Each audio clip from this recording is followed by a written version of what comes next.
ازيكم يا شباب، اخباركم ايه؟ يا رب تكونوا دايما بخير.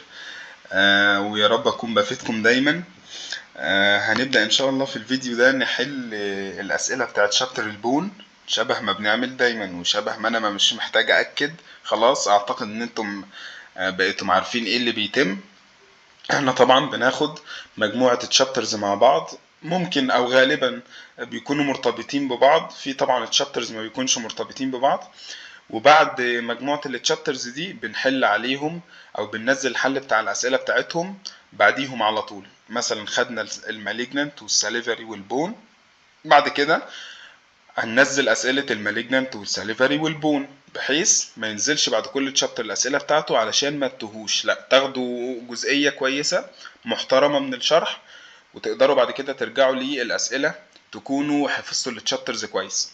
طيب احنا النهارده هنتكلم على البون، مش عايز بقى اطول في المقدمة بصراحة.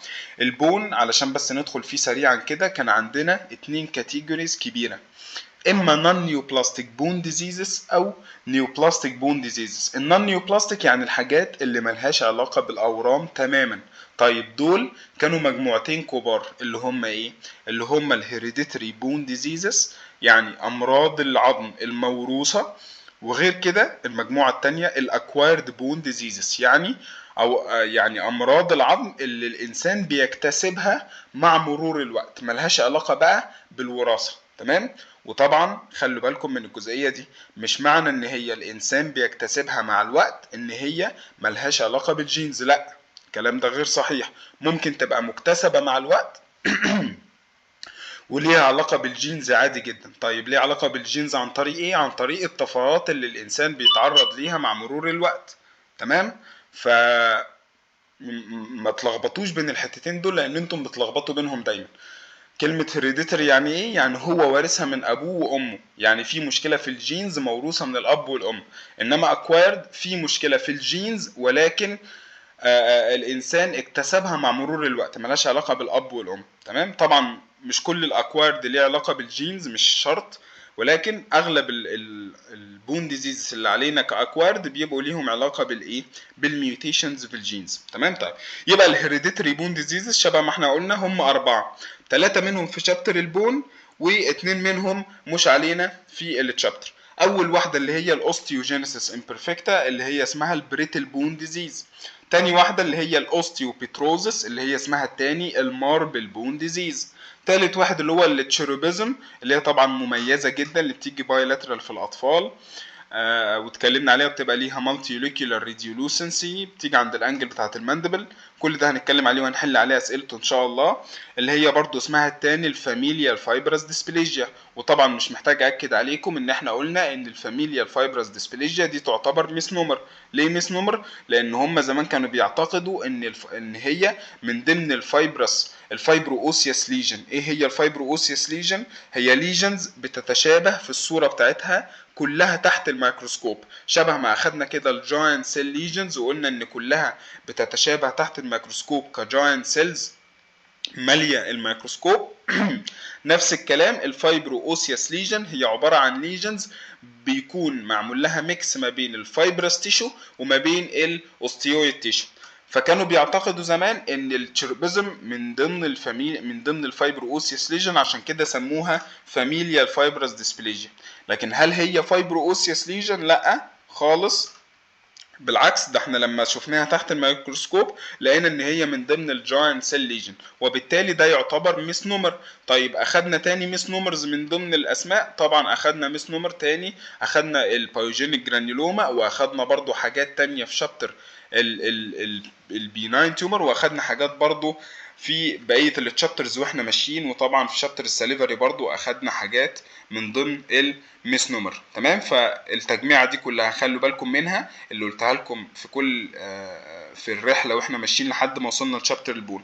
طبعا الكليدوكرينيال ديسبليجيا مش هناخدها في الشابتر ده، هناخدها قدام شويه. والاكوندروبليجيا طبعا ملناش علاقه بيها دلوقتي. ده بالنسبه للهيريديتري بون ديزيزز. طيب بالنسبه بقى للاكوارد بون ديزيزز، طبعا لازم برضو تبقى عارف التقسيمه بتاعتها بتاعتها. الاكوارد بون ديزيزز متقسمه لفروع تانية. اول حاجه الديفلوبمنتال ديزيز. يعني ايه ديفلوبمنتال؟ يعني بتظهر اثناء الديفلوبمنت بتاع الشخص، بتظهر اثناء النمو بتاع الشخص، وده معناه ان هي بتقف لما الجروث بتاع الشخص ده يقف، يعني بتقف تقريبا عند البيوبرتي. تمام. ايه تاني كان بيقف برضو عند البيوبرتي؟ ارجعوا لشابتر ارجعوا للجزئيه بتاعه التشيروبيزم، هتعرفوا ان التشيروبيزم برضو كانت من ضمن الليجنز اللي بتقف عند الايه، عند البيوبرتي. تمام. طيب ايه تاني عندنا بعد كده؟ الديستروفيك ديزيزز، اللي هي طبعا الباجيت ديزيز اوف بون. ولازم قلنا ان لازم تقول باجيت ديزيز اوف بون علشان خاطر في باجيت ديزيز تاني ولكن مش للبون. طيب طبعا اسم الباجيت ديزيز اسمه التاني الاوستايتس ديفورمانس. تمام. طيب بعد كده عندنا الهرمونال ديزيزز، ودي بتبقى مشاكل اكوارد ليها علاقه بالهرمونال ديستربنسز اللي بتكون موجوده سواء عند الميلز او الفيميلز. طبعا شبه الهايبر باراثايروديزم او الاوستيوبوروزس او الاكروميجالي. تمام. طيب بعد كده عندنا النيوتريشنال ديزيزز، وده الفرع الرابع اللي هو بيتمثل في الريكتس اللي هو الكساح نتيجه الفيتامين دي ديفيشنسي. وطبعا غير الريكتس عندنا الاوستيوماليشيا. طيب بعد كده عندنا خامس حاجه الريباراتيف بون ديزيزز، اللي هو طبعا السنترال جاينت سيل ليجن اللي هي السنترال جاينت سيل ريباراتيف جرانيولوما. وبعد كده في سيستس اللي هو التروماتيك بون سيست والانيوريزمال بون سيستس، ودول ان شاء الله هناخدهم في شابتر السيستس.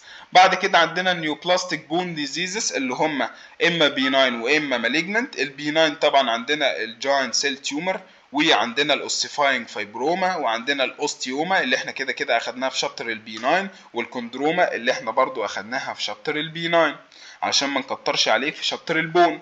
طيب بالنسبه بقى للشابتر المالجنانت طبعا عندنا الفايبروساركوما من ضمن الحاجات اللي ممكن تيجي انترابوني، واخدناها خلاص في شابتر المالجنانت واتكلمنا عليها. طبعا ما تنساش ان اهم كلمه مع الفايبروساركوما هي الهيرنج بون باترن اللي كنا اخدناها لشكل كاركترستيك للفايبروساركوما تحت الميكروسكوب.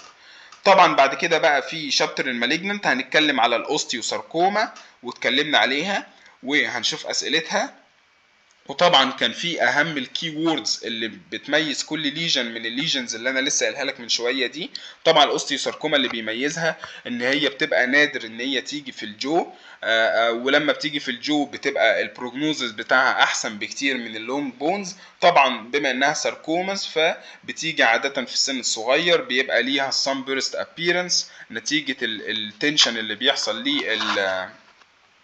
للفايبرز بتاعه البريدونتال ليجامنت اللي هي الشاربيس فايبرز. طبعا بعد الاوستيوساركوما في الكوندروساركوما اللي برضو بيبقى ليها بعض الكرايتيريا المهمه او المميزه ليها تحت الميكروسكوب بالذات. واخر حاجه طبعا الايوينج ساركوما اللي هي مميزه قوي قوي قوي ومضافه جديده في التشابتر، وخلوا بالكم منها اللي احنا كنا بنسميها برضو باسمها التاني الراوند سيل ساركوما نظرا للسبيسيفيك كرايتيريا اللي بنقدر نشوفها تحت الميكروسكوب.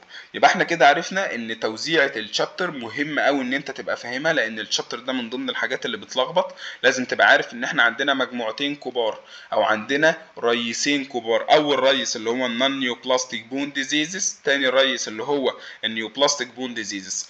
النون نيوبلاستيك مجموعتين كبار سواء كانت هيريديتري او اكوارد. الهيريديتري خلاص قلناها. الاكوارد عرفنا ان فيها ديفلوبمنتال، عرفنا ان فيها ديستروفيك، عرفنا ان فيها هرمونال، في نيوتريشنال، في ريباراتيف. اما النيوبلاستيك برضو مجموعتين كبار اما بيناين واما مالجنان. طيب دلوقتي تعالوا بقى ننطلق سويا كده في الرحله اللي هنحل فيها ان شاء الله 70 سؤال على شابتر البون. واعتقد باذن الله من بعد ال70 سؤال دول انت هتبقى ضامن اغلب او يمكن جميع الافكار بتاعت شابتر البون. طبعا عارف ان ال70 سؤال مش كفايه، وعارف برضو ان الاسئله اللي موجوده في التشابتر مش هي دي الاسئله اللي هتكون نازله لك ان شاء الله، لا هيكون في اسئله تانية بتجمع كل الافكار التانية اللي انا ما اتكلمتش عليها في الام سي كيو. برضه هيبقى في اسئله جوجل فورمز، فما تقلقوش خالص من ناحيه من ناحيه التدريب ومن ناحيه الاسئله. هتحلوا وتضمنوا باذن الله كل الامتحانات اللي انتوا هتمروا بيها. طيب تعالوا نبص كده على اول سؤال. طيب بيقول لك في المونوستاتيك فايبرس ديسبليجيا ده evolvement of ايه؟ طبعا احنا عرفنا ان الفايبرس ديسبليجيا فيها نوعين كبار قوي قوي لازم تخلي بالك منهم. اول حاجه المونوستاتيك فايبرس ديسبليجيا، ولما قلنا كلمه مونو معناها وحادي. يعني ايه؟ يعني بيحصل فايبرس ديسبليجيا في وان بون بس، في سنجل بون بس. بينما البوليوستاتيك فايبرس ديسبليجيا قلنا ان دي بتحصل في اكتر من بون.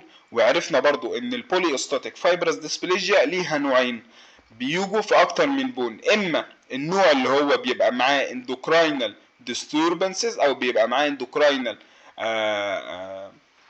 باثولوجي، والنوع الثاني اللي ما بيكونش معاه اندوكراينال باثولوجي. طب مين اللي كان معاه اندوكراينال disturbances وبيبقى فيه بريماتيورال بيوبرتي اللي هو طبعا الماكوني والبرايت سيندروم؟ طب مين بقى اللي ما بيكونش معاه الجافي لايشنشتاين سيندروم؟ ولكن الاثنين كانوا بيشتركوا في ايه؟ كانوا بيشتركوا انه بيجوا فيهم في اكتر من بون، والنقطة الثانية ان كان بيجي فيهم كافي اولي بيجمنتيشن. وعشان كده من ضمن الحاجات اللي احنا اتكلمنا عليها ان بيكون عندها differential diagnosis للكافي اولي بيجمنتيشن. خلاص بقى اعتقد دلوقتي اخدناهم كلهم. اول حاجة المالتيبل يوروفايبرماتوزس، وتاني حاجة طبعا اللي هي الماكوني والبرايت سيندروم والجافي لايشنشتاين سيندروم.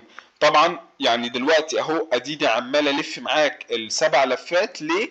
ننط من التشابتر ده للتشابتر ده للتشابتر ده، تفضل دماغك مستمره دايما في مراجعه في كل التشابترز. تمام؟ يبقى احنا كده اتكلمنا عن المونوستاتيك فايبرس ديسبليجيا. طبعا مش محتاج اكد عليك ان احنا لما نمسك المونوستاتيك فايبرس ديسبليجيا ونراجع عليها اللي هي اسمها الفيشال فايبرس ديسبليجيا، نراجع على اهم النقط اللي فيها. ايه هي اهم النقط اللي فيها؟ طبعا كانت بتحب المجزله قوي قوي قوي عن الماندبل. تاني حاجه كانت بتبقى عباره عن ميوتيشن في انهي جين؟ كانت بتبقى عباره عن ميوتيشن في الجناس 1 جين. ادي برضو كده تاني نقطه مهمه بتيجي دايما كتير في الاسئله.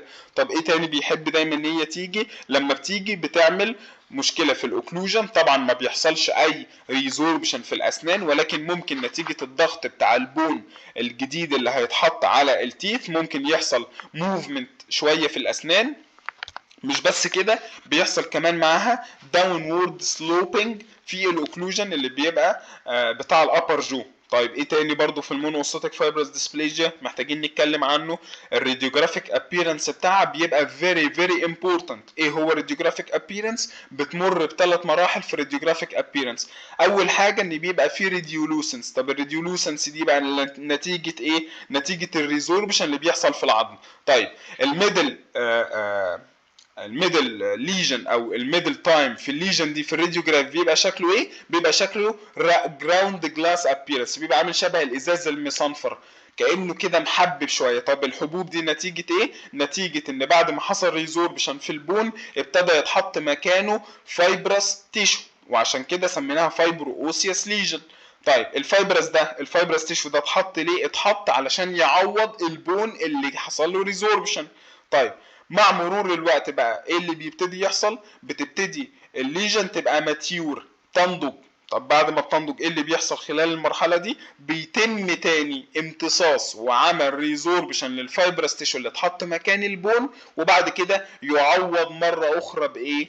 ببون تاني علشان ما يفضلش الفايبرس تيشو موجود. وبالتالي لما اجي اقول لك الفايبرس تيشو اللي اتحط في نص الليجن ده وقدرنا ان احنا نقول ان هو عباره عن جراوند جلاس ابييرنس، ما هو الا ايه؟ ما هو الا تعويض من الجسم نتيجه الريزوربشن اللي حصل. لكن هل هيفضل موجود؟ لا طبعا مش هيفضل موجود مكانه. طيب اخر حاجه محتاجين نتكلم عليها هما الكومبليكيشنز والتريتمنت. طبعا التريتمنت بتاعت الفايبرس ديسبليجيا قلنا ان انت ما ينفعش خالص تتدخل قبل البيوبرتي. ليه؟ لان الليجن بتفضل اكتف لحد البيوبرتي. طب امتى تتدخل؟ لو كان في ديسفيجرنج او ديسفانكشننج في الشخص ده، يعني حصل له فيجوال ترابلز او حصل له مشاكل في الاوكلوجن، فانت ساعتها بتتدخل وكل اللي بتعمله بيبقى سيرجيكال كونتورنج بس للعظم اللي حاصل. تمام؟ طيب طبعا الكومبليكيشنز اهم حاجه طبعا الساركوماتيس تشينجز اللي ممكن تحصل لو الشخص ده اتعرض لراديو ثيرابي. طبعا بعد كده بقى في حاجات كتيره في الفيجوال ترابلز اللي بتيجي على هيئه اكزوفثالمس، اللي بتيجي على هيئه ضغط على الاوربت. طبعا غير الفيجوال ترابلز بيبقى في نيزل اوبليتريشن، ان ممكن المناخير تتسد نتيجه البريشر اللي بيحصل بالبون الجديد اللي بيتحط. كل الحاجات دي من ضمن الكومبليكيشنز اللي بتبقى موجوده في الفايبرس ديسبليجيا. تمام؟ طيب تاني سؤال بيقول لك ايه؟ بيقول لك المالتيبل بون انفولفمنت accompanied by pigmentation وفي نفس الوقت في endocrine disturbance. طبعا كده كده انا قلت لك اول ما تشوف كافيه اولي pigmentation وتشوف multiple bone involvement وتشوف endocrine او اندوكراينوباثي او تشوف اندوكراينال ديستربنسز، على طول يبقى انت كده رحت للحته بتاعه الفايبرس ديسبليجيا. طب انهي نوع فيها؟ هل المونوستاتيك ولا البولوستاتيك؟ طبعا البولوستاتيك فايبرس ديسبليجيا. انهي نوع بقى في البوليوستاتيك؟ هل هي الماكوني والبرايت ولا الجافيلا ايشنشتاين؟ طبعا احنا قلنا ان الاندوكراينال ديستربنسز بتبقى مع الماكوني والبرايت، بينما مالتيبل بون انفولفمنت مع الكافيولي بيجمنتيشن فقط دي بتبقى موجوده مع مين؟ دي بتبقى موجوده مع الجافيلا شينشتاين سندروم بس. تمام، فهتبقى هنا الاجابه الماكوني والبرايت سندروم. طبعا الداون سندروم مش هناخدها دلوقتي خالص، هناخدها في شابتر السوفت انوميليز. التشيروبيزم ملوش علاقه خالص بالكلام ده. الماربل بون ديزيز او الاوستيوبيتروزس برضو ما بيبقاش له علاقه خالص بالبيجمنتيشن ولا الاندوكراينال ديستربنسز. طيب نبص على سؤال رقم 3. السي شيبد او التشاينيز كاركتر شيبد ترابيكولي في البون بتتشاف في مين؟ طبعا كلمه تشاينيز لتر ابييرنس انت خلال المنهج كله مش هتشوفها الا مع الفايبرس ديسبليجيا. ليه؟ لان نتيجه الفايبرس تيشو اللي انا قلت لك بيتحط في الميدل تايم بتاع الليجن في الفايبرس ديسبليجيا نتيجه تعويض الريزوربشن بتاع البون اللي بيحصل، بيبقى واخد شكل التشاينيز ليترز، ما بيبقى شكله كاركترستيك او تحت الميكروسكوب. وريتك صور كفايه على التشاينيز ليتر ده، وبالتالي تبقى موجوده مع مين؟ بتبقى موجوده مع الفيشال فايبرس ديسبليجيا اللي هي مين؟ اللي هي المونوستاتيك فايبرس ايه؟ اللي هي المونوستاتيك فايبرس ديسبليجيا. ماشي؟ طيب لما نيجي بقى نشوف بقيه الام سي كيوز. سؤال رقم 4 بيقول لك الاي raised to heaven. يعني ايه الاي raised to heavens؟ يعني حاصل up forward direction للاي. دي طبعا كانت بتتشاف مع مين؟ ده طبعا كان شكل كاركترستيك للتشيربز اللي هو اللوحة الشهيرة بتاعت الأطفال في العصور الوسطى في أوروبا. طيب التشيربز دول اللي هم كانوا عينيهم باصة لفوق، لما احنا جينا بقى قلنا ان الشكل ده بيبقى كاركترستيك للفاميليا الفايبرس ديسبليجيا. قلنا ان الشكل ده بيبقى كاركترستيك نتيجة ايه؟ طبعا نتيجة السويلنج اللي بيحصل من البون نتيجة التعويض للريزوربشن اللي بيحصل، ونتيجة ال ال ال ال الفايبرس تيشو اللي بيتكون من بره نتيجة الريزوربشن بتاع العظم بيضغط على الاوربت خاصة في حتة المجزلة، فيجبر الاوربت او يجبر الطفل اللي حاصل فيه الفاميليا الفايبرس ديسبليجيا او التشيربيزم ان هو يبص لفوق، وبالتالي الاكسبانشن بتاع البون اللي حصل ده حصل وادى الى ايه؟ ادى الى ان السكليرا تبقى باينه بشكل كبير قوي قوي على عكس الطبيعي، وفي نفس الوقت الاوربت او البيوبل بتاعت الشخص تبقى باصه لفوق كانها باصه للسماء او باصه للهيفن، شبه ما احنا ما قلنا في التشبيه الرئيسي للتشيربيزم. وبالتالي هتبقى الاجابه ايه؟ تشيربيزم. طبعا النيفويد بيزل سيل كارسينوما سيندروم طبعا دي حاجه هناخدها ان شاء الله في شابتر السيستس، ملهاش علاقه خالص بشابتر البون دلوقتي. الفايبرس ديسبليجيا خالص ما كانش فيها التشبيه بتاع الاي ريز تو هيفن.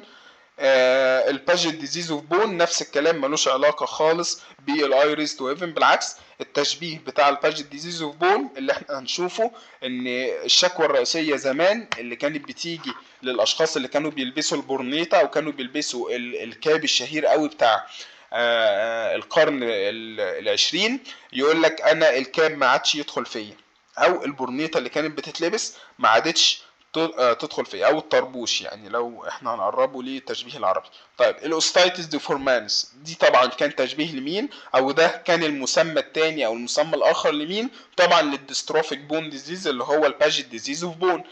التشيربيزم اسمها الثاني الفاميليال فايبرس ديسبليجيا. الاوستيوبيتروزس اسمها الثاني كان الماربل بون ديزيز. الاوستيوبوروزس او اللي هو هشاشة العظام اسمها الثاني كان الاوستيوبينيا. طيب الجيكسو بازل او الموزيك باترن بتاع البون كان ده طبعا شكل شهير لمين او تشبيه شهير لمين؟ طبعا الموزيك باترن او العظم الفسيفساء ده طبعا كان شكل وكان تشبيه شهير قوي لشكل البون اللي بيجي في الباجيت ديزيز اوف بون. ان احنا قلنا الباجيت ديزيز اوف بون لما تيجي تبص عليه بالديستروفيك اللي بيحصل في البون بتاع الباجيت ديزيز اوف بون، بيقلب كانه عظم الفسيفساء، فيقلب ونقول عليه ان هو عنده موزيك باترن طبعا تحت الميكروسكوب. ماشي طيب. وطبعا مش محتاج اكد عليك ان الخطوط اللي هي كانت بتبقى عامله شكل الموزيك باترن دي خطوط مهمه قوي، اللي هي كان اسمها الريفرسال لاينز. نتيجه ايه؟ نتيجه الريزوربشن اللي بيحصل ويرجع يتحط مكانه بون تاني. دي كان اسمها ايه لو انت فاكر من الاورال هيستولوجي؟ اسمها الريفرسال لاينز. تمام طيب. طبعا الفايبروستاس ديسبليجيا ملهاش علاقه خالص، بالعكس الفايبروستاس ديسبليجيا ده اللي كان عندها التشاينيز لتر ابييرنس. التشيروبيزم برضو نفس الكلام، ما عندهاش الموزيك باترن، كان عندها الاي ريز تو هيفن. الريكتس او الكساح ما كانش عنده خالص اي تشبيه من التشبيهات اللي احنا لسه قايلينها، فتبقى الاجابه الباجيت ديزيز اوف بون. طيب الجراوند جلاس ابييرنس، لو انتم شطار انا لسه قايل لكم حالا شكل الجراوند جلاس ابييرنس كان بيبقى من الشكل الكاركترستيك قوي قوي قوي لمين في الراديوجرافيك ابييرنس؟ طبعا للفايبرس او الفيشال فايبرس ديسبليجيا. طيب بيظهر نتيجة ايه؟ بيظهر نتيجة التعويض اللي بيحصل من الفايبرس تيشو للبون ريزوربشن، وبالتالي يظهر ساعتها ميكس ما بين الاتنين تحت الراديوجراف، يظهر كأنه عامل شبه الازاز المصنفر اللي هم بيسموه الجراوند جلاس ايه؟ الجراوند جلاس ابييرنس. تمام طيب. الهايبر باراثايروديزم ملهاش علاقه خالص بالجراوند جلاس ابييرنس، بالعكس شكلها في الهيد والنيك اريا ان كان بيحصل وايدنينج في البريدونتال ليجامنت، وبالتالي ينتج عنها حاجه اسمها الفلوتنج تيث، كأن الاسنان بتبقى عايمه نتيجه الريزوربشن لللامينا ديورا اللي حصل. ادينا اهو عمالين نراجع الشابتر رايح جاي علشان تقدر ايه؟ علشان تقدر تبقى معايا في كل الاسئله اللي جايه. طيب سؤال رقم 8 بيقول لك patient shows the clinical picture of enlarged both maxilla وماندبل، يعني عنده كل حاجه في الهيد والنيك اريا كبرت سواء كانت ماكسيلا او ماندبل. طيب نبص على الانفستيجيشنز الثانيه. قال لك البايوكيميكال فايندنجز shows increased alkaline phosphatase level. طيب ايه هو الالكالاين فوسفاتيز انزيم؟ ده الانزيم اللي بيعرف العظم ان احنا هنزود لك الثيكنس بتاعتك، ده الانزيم اللي بيعرف ان احنا محتاجين نعمل جروث للشخص ده، وبالتالي ده انزيم النورمال بتاعه انه يكون موجود في شخص ما قبل البيوبرتي. هل النورمال بتاعه ان هو يكون موجود في شخص ما بعد البيوبرتي؟ لا طبعا. طيب ومعنى ان هو يزيد في الشخص ده ان احنا كده عندنا حاجه اب نورمال باترن. طيب قال لك الراديوجراف ادت الى ان احنا شفنا كوتن وول ابييرنس. طبعا الكوتن وول ابييرنس دي كانت كاركترستيك مع مين؟ طبعا كانت كاركترستيك مع الاوستايتس ديفورمانس اللي هو الديستروفيك بون ديزيز اللي هو اسمه الثالث الباجيت ديزيز اوف ايه؟ الباجيت ديزيز اوف بون، هو اللي كان عنده زياده في الالكالاين فوسفاتيز، ان احنا بنعرف العظم ان احنا محتاجين نعمل جروث ومحتاجين نزود الثيكنس بتاعتك.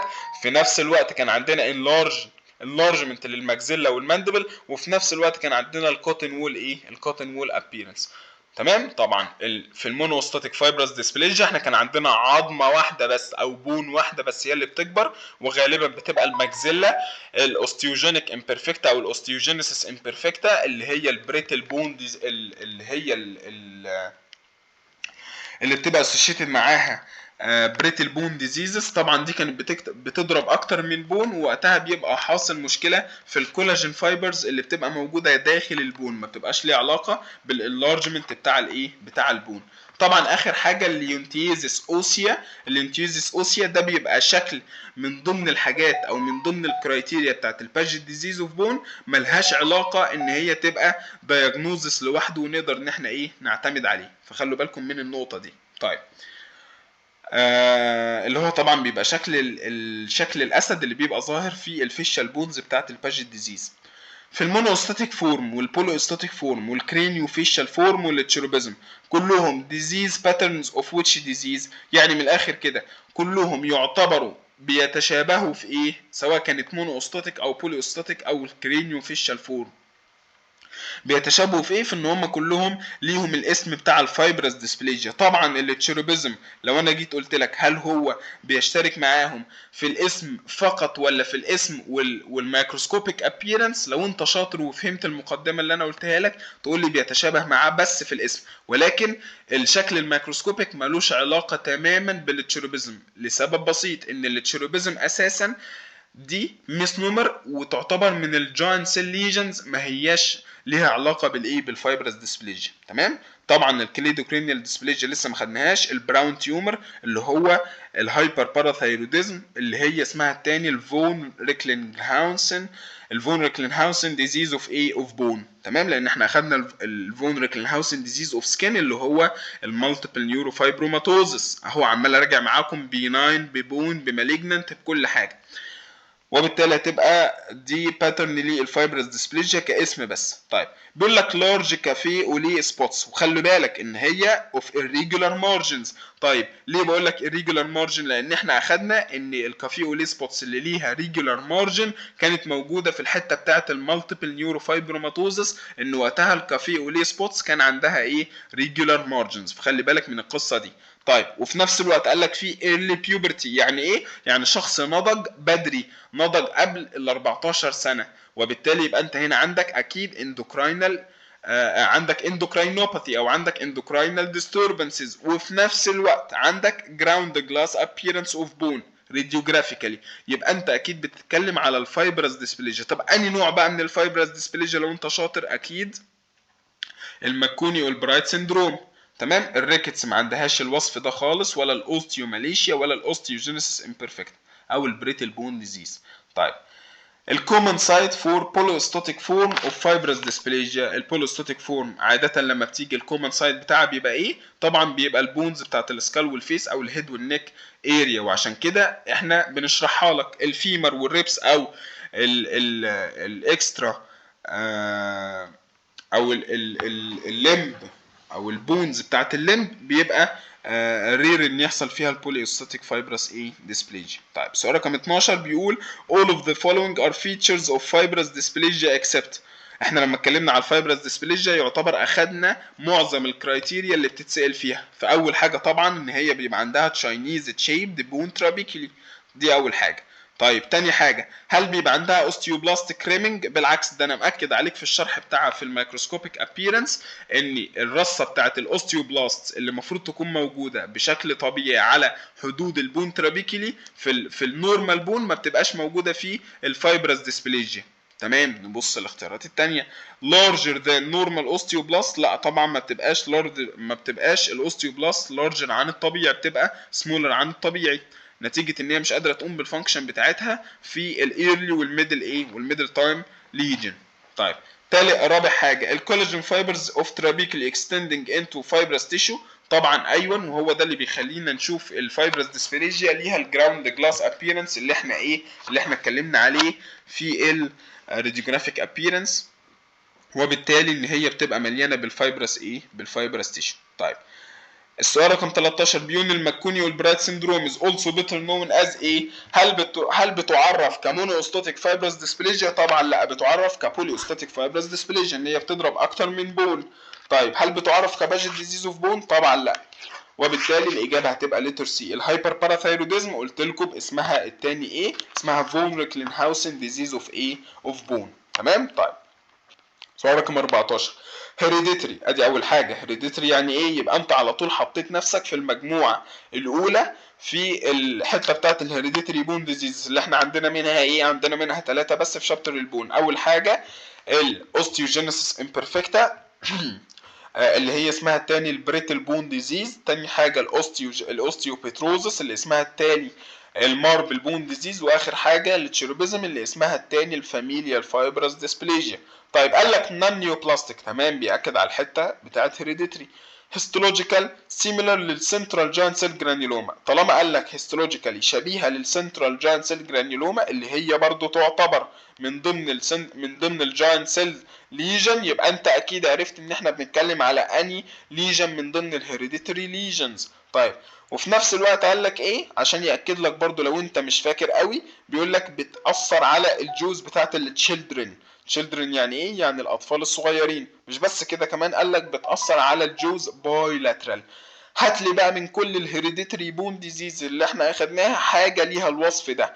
ليها ان هي جاينت سيل تحت الميكروسكوب، ليها ان هي بتاثر على الجوز بايلاترالي، ليها ان هي بتيجي في التشيلدرن. طبعا مفيش غيرها ان هي التشيروبيزم او الفاميليال فايبرس ديسبليجيا، ولا الفيشال فايبرس ديسبليجيا بتيجي بايلاترال، ولا ليها جوينت سيل ليجنز تحت الميكروسكوب، ولا البراون تيومر اللي هو الهايبر باراثايروديزم، ولا الجوينت سيل ايبيلس اللي هي البريفرال جوينت سيل جرانيولوما، لان هي اصلا ما كانتش بتيجي في ما كانتش بتيجي سنترال، يعني ما كانتش بتيجي في العظم، ولا كانت بتيجي بايلاترال، كانت بتيجي في الجنجفا، وكانت بتيجي يونيلاترال بس. ماشي، فهتبقى الإجابة تشيروبيزم.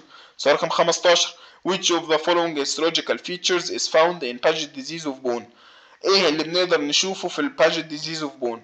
بنشوف abnormal و excessive remodeling of bone، طبعا مليون في المية بنشوف abnormal و excessive remodeling of bone، لدرجة ان كل العظم بتاع الشخص ده بيكبر في الثيكنس وبيكبر في البريتلنس بتاعته. وعشان كده الكلمة الشهيرة والشكوى الشهيرة اللي احنا اخدناها اللي كانت شائعة زمان، يقول لك انا الطربوش ما عادش يدخل في راسي. بسبب ايه؟ بسبب ان زاد الدايمتر او السيركمفرنس بتاع الهيد بتاعت الشخص ده نتيجة الاكسسيف ريموديلنج بتاع البون. وعشان كده قلنا ان احنا بنشوفها تحت الميكروسكوب عندها مالتيبل ريفيرسال لاينز. الريفيرسال لاين دي نتيجة ايه؟ نتيجة الريموديلنج اللي بيحصل.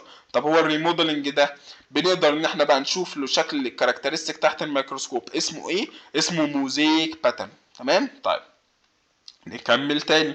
هل بيبقى عندك failure of fibroblastic maturation؟ ملهاش علاقة ابدا. هل بيبقى عندك failure of endochondral ossification؟ برضه ملهاش علاقة تماما. في abnormal collagen maturation؟ نفس الكلام، ملهاش علاقة تماما بالفاجيت ديزيز اوف بون. طيب سؤال رقم 16. الكاتن وول ابييرنس لسه قايلها لك من شويه، واخدناها ان ده بيبقى شكل كاركترستيك قوي مع مين؟ طبعا مع الباجيت ديزيز اوف بون. الفايبرس ديسبليجيا بيبقى شكلها الكاركترستيك الجراوند جلاس ابييرنس. الانفانتايل كورتيكال هايبر اوستوزس طبعا ما خدناش حاجه شبه كده ولا سمعنا عنها، فمالكش علاقه بيها تماما، تستبعدها خالص من الاختيارات. الاوستيوبيتروزس طبعا لما اخدنا الشكل بتاعها قلنا ان بتبقى ليها شكل الماربل بون ابييرنس. تمام، فملناش علاقه خالص بيها دلوقتي. طيب سؤال رقم 17 بيقول لك which of the following statements is false بالنسبه للماكونيول برايت سندروم؟ هل الماكونيول برايت سندروم، او حتى لو انا شلت لك الماكونيول برايت سندروم وقلت لك ان هي جافيلا شنشتاين سندروم، هل بتبقى مونوستاتيك يعني بتيجي في عظمه واحده في سنجل بون؟ طبعا لا، فدي تبقى الاجابه الخطا. ولكن بيبقى فيها سكين بيجمنتيشن، بيبقى فيها سيكشوال او بري سيكشوال بيوبرتي، يعني بيبقى فيها اندوكراينال ديستربنسز، واخر حاجه طبعا بيبقى فيها بوليوستاتيك فايبرس ديسبليجيا، اللي يحصل عندنا abnormal بون فورميشن في اكتر من بون. تمام، في مالتيبل بونز. طيب سؤال رقم 18. الكاتن وول ابييرنس اللي بنقدر نشوفه في الباجيت ديزيز اوف بون بنشوفه في اني ستيج؟ طبعا لما تيجي تشوف الباجيت ديزيز اوف بون بيبقى عندها اكتر من ستيج.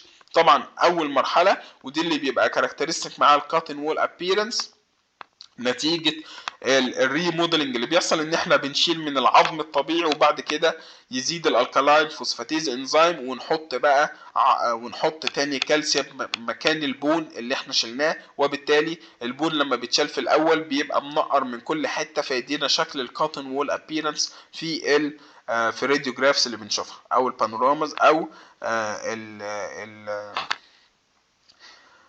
او في الهيد راديوجرافز. طيب سؤال رقم 19 بيقول في الباجيت ديزيز الانفولفمنت اوف which oral sites common؟ يعني لما نبص على الباجيت ديزيز اوف بون مين اكتر بون بتبقى كومن مع الباجيت ديزيز؟ طبعا الباجيت ديزيز عاده بتبقى كومن في الماكسيلا.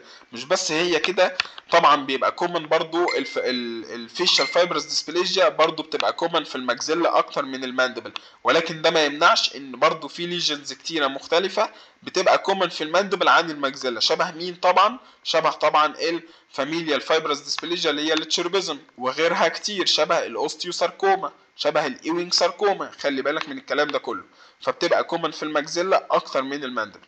سؤال رقم 20. الجراوند جلاس ابييرنس في الفايبرس ديسبليجيا معناه ايه؟ السؤال ده خلي بالك منه، مهم قوي قوي قوي قوي. طبعا الجراوند جلاس ابييرنس قبل ما نتكلم في الاختيارات ما تنساش ان انا قلت لك ان ده بيبقى الشكل المحبب بتاع الازاز المصنفر. نتيجة ايه؟ نتيجة ان بيحصل تعويض للريزوربشن بتاع البون اللي حصل بفايبرس تيشو. طيب ده بقى يظهر تحت الميكروسكوب تحت بيظهر في الراديوجرافس عامل ازاي؟ عامل شبه بالظبط الازاز المصنفر، فبيبقى محبب كده وفيه حبوب سودا ريديولوسنت في وسط الراديو اوبيك اريا بتاعت البون، وبالتالي ده يبقى شكل اسمه ايه؟ اسمه جرانيولار ابييرنس. ولا هو ستيبلد، لان الستيبلد ده بيبقى شكل كلينيكال، ما تقدرش ان انت تشوفه تحت الراديوجراف، او ما تقدرش ان انت تشوفه تحت الميكروسكوب. ايه هو اكبر مثال على الستيبل ببساطه، او الستيبلمنت ابييرنس، ده شكل البرتقانه. عارفين شكل البرتقانه بيبقى عامل ازاي، او قشره البرتقانه بتبقى عامله ازاي؟ بتبقى محببه حبوب حبوب حبوب، وبالتالي بتقدر تشوفها في الاتاتشد ميكوزا كلينيكالي. السموكي موتلد ابييرنس اللي هو الشكل اللي عامل شبه الدخان، او اللي بيبقى عامل شبه دخان الشوي، ده طبعا ملوش علاقه خالص بالراديوجراف بتاع الفايبرس ديسبليجيا. وفي نفس الوقت الريبون لايك ابييرنس برضه نفس الكلام، ملهاش علاقه خالص بالفايبرس ديسبليجيا، فهنستقر على الجرانيولار ابييرنس. طيب الاورنج بيل ابييرنس في الفايبرس ديسبليجيا، طبعا مش محتاج اكد عليك ان الشكل بتاع الفايبرس ديسبليجيا اختلف بنوع الراديوجراف اللي انت بتشوفه، وبالتالي لما تيجي تاخد بري ايبيكال راديوجراف اللي انت بتبص على سنه واحده او سنتين بس في الليجن اللي حاصله، بتقدر تشوف الحبوب دي ظاهره قوي قوي قوي قوي، على عكس ما تشوفها في البانوراما. فسموها ايه؟ سموها ان هي عندها اورنج بيل ابييرنس. طيب لو كبرنا بقى الصوره شويه واخدنا بانوراما لكل المجزله وكل الماندبل، تقدر ساعتها ان انت بتشوف الليجن اكبر شويه، فتقول او نقول ان احنا ان هي عندها شكل الازازه المصنفر، مش شكل الاورنج بيل ابييرنس بقى اللي هو الجراوند جلاس. وبالتالي خلي بالك من النقطه دي، ان الفايبرس ديسبليجيا بيختلف الظهور بتاعها في الراديوجراف من سواء بري ايبيكال يبقى عندها الاورنج بيل ابييرنس اللي هو لسه قايله لك من شويه اسمه ستيبلد ابييرنس، ده بيبقى شكل قشره البرتقانه، بيسموه الاورنج بيل ابييرنس. طب لو خرجت بقى بره شويه، عملت زوم اوت بره شكل قشره البرتقانه ده، تشوفه عامل شبه ايه؟ شبه الجرانيولار ابييرنس اللي هو الجراوند جلاس. ماشي؟ طيب التشيربيزم بتيجي ايه؟ طبعا التشيربيزم اولا ما بتجيش في الاولد ايج خالص، بالعكس بتيجي في التشيلدرن وبتقف عند البيوبرتي. شبه برضو ايه لو انت شاطر وفاكر شابتر الساليفري، شبه الجوفينال ريكارنت باروتايتس، كان من ضمن الحاجات اللي بتقف عند البيوبرتي. شبه ايه برضو؟ شبه الفايبرس ديسبليجيا. طيب هل بتيجي في الميدل ايج؟ لا، بتيجي في التشيلدرن.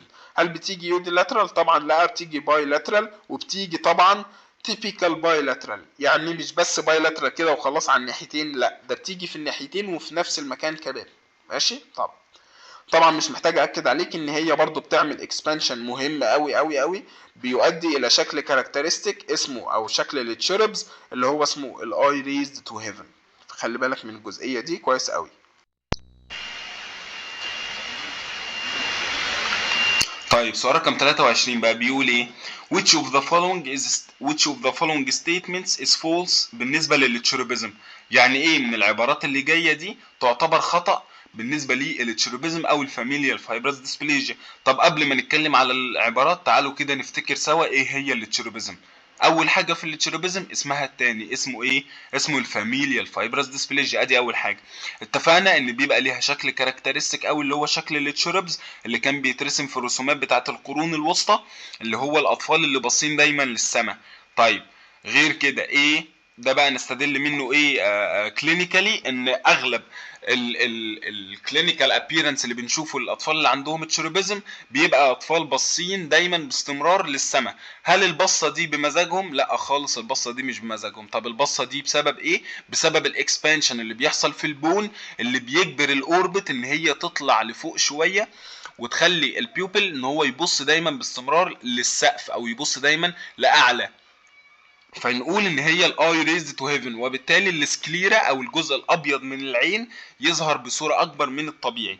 ده بسبب ايه؟ بسبب الاكسبانشن اللي بيحصل لو جت في المجزله. طب هي عاده بتيجي فين؟ بتيجي بشكل تيبيكال اول حاجه بايلاترال، يعني بتيجي على الناحيتين. فين؟ اغلب الليجنز بتيجي في الماندبل، وبالتالي لما بيحصل بايلاترال اكسبانشن في الماندبل. شكل الاكسبانشن اللي بيحصل ده بقى لما نبص عليه راديوجرافيكالي بيبقى عنده مالتي لوكيولار ريديولوسنسي. طيب اصلا السبب بتاع التشيروبيزم بيبقى نتيجه ايه؟ بيبقى نتيجه اوتوزومال دومينانت ميوتيشن او اوتوزومال انهيرتد جين في حاجه اسمها او جين اسمه SH3BB2 اللي احنا كنا بنقول ممكن يسمى شعب.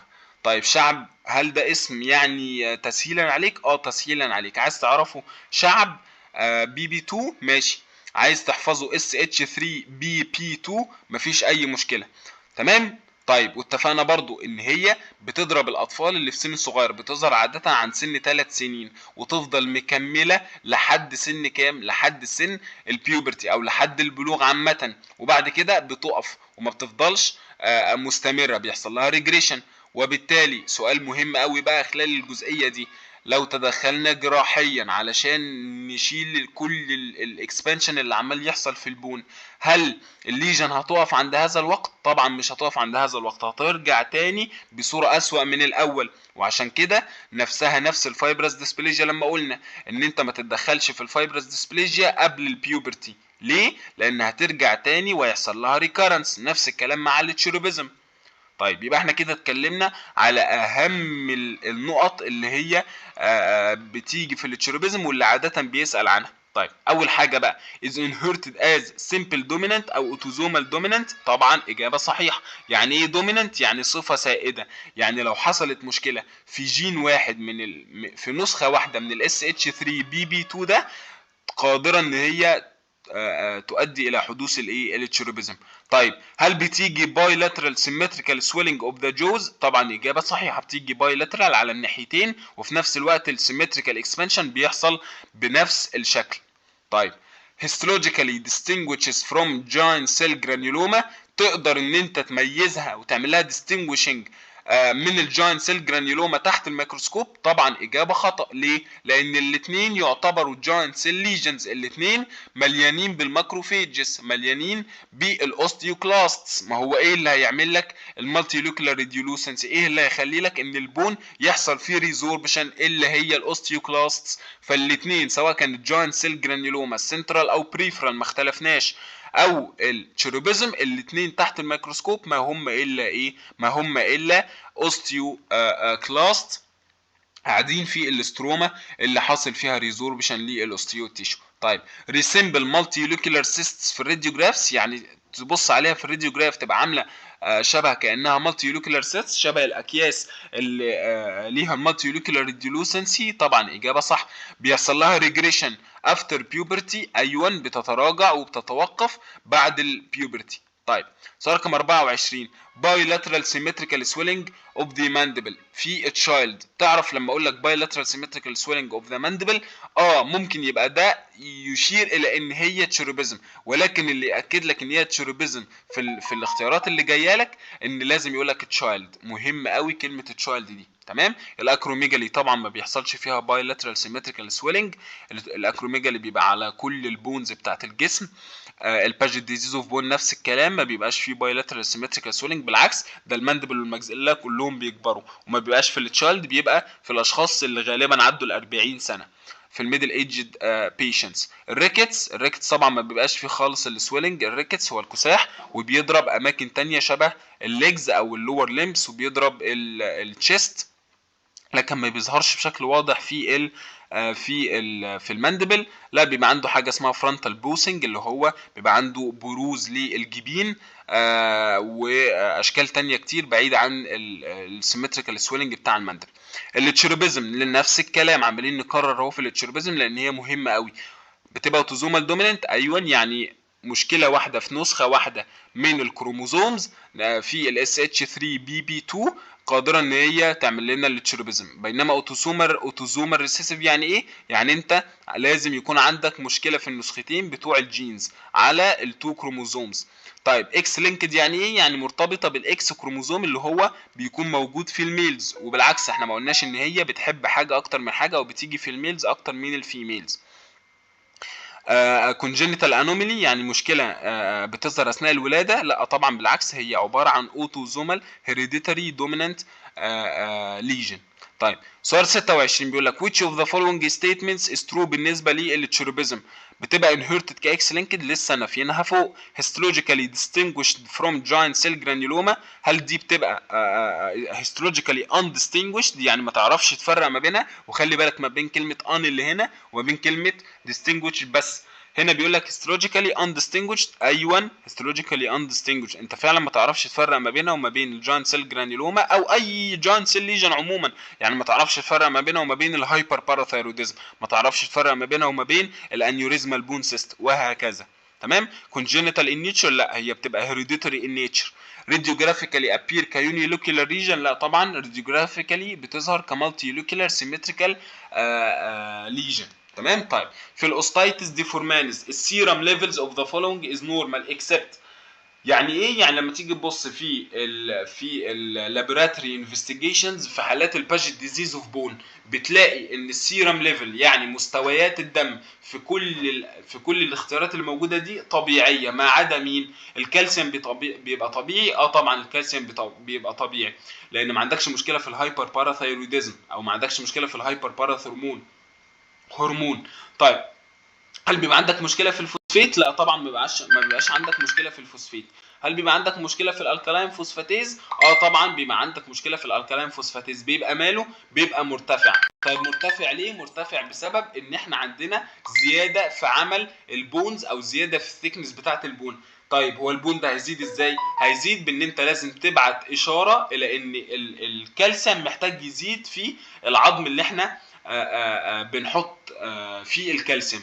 طيب مين هو بقى الانزيم اللي بيشغل المرحله دي كلها ويخلي الكالسيوم يزيد في البون؟ هو الالكالاين فوسفاتيز. طبعا الاسيد فوسفاتيز ده الانزيم اللي بيعمل ريزوربشن، وبالتالي لما يعمل ريزوربشن بيترتب عليه لما يعلى يبقى انت بتتكلم على ليجن بيحصل فيها ايه؟ بيحصل فيها ريزوربشن مش بون فورميشن وريموديلنج. تمام. طيب يبقى احنا كده خلصنا سؤال 27. مش عارف بقى ايه المشكله بصراحه فين بقيه الاسئله، مش عارف فين لحد 34 مش عارف اختفوا راحوا فين، بس ماشي هنكمل مفيش اي مشكله خالص ولحد ما نشوف ايه سبب المشكله دي. طيب بالنسبه لسؤال 34 بيقول radiographic features of Paget disease of bone. طبعا مش عارف ايه بون دي، ملناش علاقه بيها. doesn't include. طبعا لما نيجي نشوف باجيت ديزيز برضو بالظبط بتمشي بنفس السيناريو بتاع الفايبرس ديسبليجيا. اول حاجه بيحصل الاوستيوليتيك اريا او الاوستيوليتيك ستيج، بعد كده بيعوض البون بفايبرس تيشو، وبعد الفايبرس تيشو بيتشال بقى ويبتدي ان هو بزياده الالكالاين فوسفاتيز اللي احنا لسه قايلينه من شويه يتحط بقى البون الزياده قوي ده اللي بيخلي الشخص يبقى عنده الكوتون وول ابييرنس اللي احنا اخدناه. فطبعا لما تيجي تشوف بقى كل الراديوجرافيك فيتشرز اللي بيمر بيها الباجيت ديزيز بتبقى شبيهه قوي للفايبرس ديسبليجيا. بيمر اول حاجه بالاوستيوليتيك ارياز، وعشان كده خلي بالك من النقطه دي مهمه قوي، ان برضو من ضمن الديفرنشال دايجنوزس بتاع الجاينت سيل ليجن هي الاوستيوليتيك ستيج اللي هي اول مرحله في الباجيت ديزيز. لان نسال نفسك سؤال، ايه اللي هيخلي البون يحصل له ريزوربشن الا لوجود الاوستيوكلاستس؟ فاول مرحله من الباجيت ديزيز اللي بيتم فيها تآكل البون علشان يعوض ببون تاني اكثر سمكا وكثافه هي وجود الاوستيوكلاست، وبالتالي الاوستيوليتيك ستيج بتعتبر من ضمن الديفرنشال دايجنوزس بتاع الجاينت سيل ليجنز اللي تقدر ان انت تحطه معاهم وانت مطمن. ولكن السوب بابل ابييرنس ملهاش علاقه خالص بالباجيت ديزيز، لان الباجيت ديزيز ما بتمرش بمالتي لوكيولار ريديولوسنسي ولا بيكون عندها الهاني كامب ابييرنس اللي احنا شفناه في ليجنز كتيره، شبه مثلا الديزموبلاستيك فايبروما، شبه مثلا الامينوبلاستوما شبه ما هناخدها، وفي الانيوريزمال بون سيست، وفي حاجات كتيره قوي فيها السوب بابل ابييرنس. سؤال 35 بيقول الكونديشنز which may present markedly different radiographic appearance depend upon their stage of development include all of the following. يعني من الاخر كده بيقول لك كل الكونديشنز اللي انت شايفها دي بتمر باشكال مختلفه في الراديوجراف بناء على الستيج المختلفه اللي هي موجوده فيها ما عدا. فلما تيجي تشوف السنترال اوسيفاينج فايبروما اللي احنا هناخدها ان شاء الله او اللي احنا اخدناها في مقارنه مع الفايبرس ديسبليجيا اللي هي تعتبر نيوبلاستيك النيتشر، عرفنا ان هي برضو بتمر بمرحلتين، في المرحله اللي هي اللي بيحصل فيها ريزوربشن وبعد كده بتعوض بالفايبرس تيشو. والفايبرس ديسبليجيا نفس الكلام، بتختلف الراديوجرافيك ابييرنس بتاعها. اول حاجه بيحصل اوستيوليتيك ستيج، بعد كده الجراوند جلاس ابييرنس، بعد كده المرحلة الأخيرة اللي هي بتبقى راديو اوبيك وفيها بلندنج مارجن. الباجيت ديزيز نفس الكلام، اوستيوليتيك ستيج، بعدها الجراوند جلاس، وبعد الجراوند جلاس الكاتن وول ابييرنس. تمام. ولكن الدايلاسيريشن ده اصلا ديفينيشن هناخده ان شاء الله في شابتر الهارد انوميليز، اللي بيحصل فيها شارب بند في التوث نتيجة تعرضها لتروما اثناء الديفلوبمنت. تمام. سؤال رقم 36 بيقول الايديال تريتمنت بتاع التشيروبيزم بعد البيوبرتي بيبقى نتيجة ايه او بيبقى بسبب ايه او بيحصل ازاي؟ طبعا بيحصل عن طريق الكوزماتيك سيرجري. كل اللي بيحصل ان انت بتعمل سيرجيكال كونتورنج، ولا بتعمل اكسجن للليجن لان هي بيحصل لها ريجريشن، ولا بتعمل ديسكشن خالص للبون اللي موجود ابدا. كل اللي بتعمله انت بتعمل كونتورنج شبه الفايبرس ديسبليجيا بالظبط. One of the classic initial complaint of patient اهو نفس الكلام اللي انا عمال اكرره لك من الصبح، انه يقول لك انا الطربوش ما عادش يدخل فيا، ما عادش يكفي راسي، انا محتاج طربوش جديد. دي كانت شكوى رئيسيه بتتقال في القرن العشرين، طبعا من قبل ما يكتشفوا الباجيت ديزيز. فايه الشكوى بتاعت I need to buy a new larger hat؟ طبعا دي اكيد هتيجي للشكوى بتاعت مريض باجيت نتيجة ان بيحصل زيادة في السيركمفرنس او بيحصل زيادة في الدايمتر بتاع السكال بتاعته. تمام. نتيجة زيادة برضو في الثيكنس بتاع البون بتاع الشخص ده، فهتبقى طبعا دي شكوى الباجيت ديزيز اوف ايه، اوف بون. ماشي. الاوستيوبيتروزس بيحصل زياده في الثيكنس بتاعه البون، ولكن لحدود معينه، هي الماكسيلا والماندبل، ما بيزيدش في السيركمفرنس بتاع السكال ذات نفسها، او ما بيزيدش في السيركمفرنس بتاع الابر بارت بتاع السكال. تمام. بيزيد من ناحيه الماكسيلا والماندبل. الاوستيوجينس امبرفكتا ابدا ملهاش علاقه خالص بزياده السيركمفرنس برضو بتاع السكال. الاوستيوماليشيا بالعكس بيحصل سوفتننج في البون. الموست كومن كوز اوف ديث فور باجيت ديزيز، طبعا دي لما وضحتها لكم في الشرح مهمه قوي، خلوا بالكم منها، ان اكتر سبب في الباجيت ديزيز اوف بون ان بيحصل زياده في الفيسكوستي بتاعه البلد علشان يكفي كل البون اللي زاد قوي ده ويوصل البلد من خلال البون ده كله، فبيضطر الهارت ان يزيد في الكونتراكشن بتاعته فيحصل هارت فيلير، وده بيكون الموست كومن كوز اوف ديث للباجيت ديزيز. اللي هي بقى ايه الهارت فيلير دي؟ بتترتب على ايه؟ تترتب على السيركيلاتري ديستربنسز اللي بيمر بيها عيان باجيت، ولا هي ميتابوليك ديفكت ولا هي المالجنسي. هو عيان باجيت ممكن يحصل له ساركوماتيس تشينج شبه الفايبرس ديسبليجيا، ولكن احنا مش بنتكلم على الموست فير كومبليكيشن او الموست وورست كومبليكيشن، احنا بنتكلم على الموست كومن. وبالتالي تخلي بالك من الكي ووردز اللي بتتقال في الاسئله. which of the following dental findings is frequently observed؟ ايه هو الدنتال فايندنجز اللي بتتشاف باستمرار بالنسبه لي هو هنا السؤال المفروض ناقص، يعني هنا السؤال المفروض ناقص ولكنه معتمد على الجزئيه بتاعه باجيت ديزيز. يعني لما نيجي نشوف باجيت ايه هو الموست كومن دنتال فايندنج اللي بتشاف في باجيت، طبعا باجيت بيبقى اسوشيتد معاه الهايبر سيمنتوزس، ان بيحصل زياده في السيمنتويد تيشو سكريشن اللي بترتبط في نهايه الروتس، وبالتالي لما تبص على الروت تلاقي ان السكريشن بتاعت السيمنتم لايك ماتيريال بتبقى منتشر قوي حوالين الاسنان، فيحصل حاجه اسمها هايبر سيمنتوزس. وبالتالي هنا معلش السؤال ناقص شويه، معلش انا بعتذر. المفروض الاجابه هنا which of the following dental findings is frequently observed in Paget disease of bone. طبعا ما فيش روت ريزوربشن في باجيت ولا انترنال روت ريزوربشن خالص. الوايدنينج اوف بيريودونتال ليجامنت سبيس دي اللي هي الجارنتين ساين اللي بنشوفها مع الاوستيوساركوما والكوندروساركوما، وبنشوفها كمان مع الهايبر باراثايرويدزم. طيب الاوستيوساركوما بتظهر كايه؟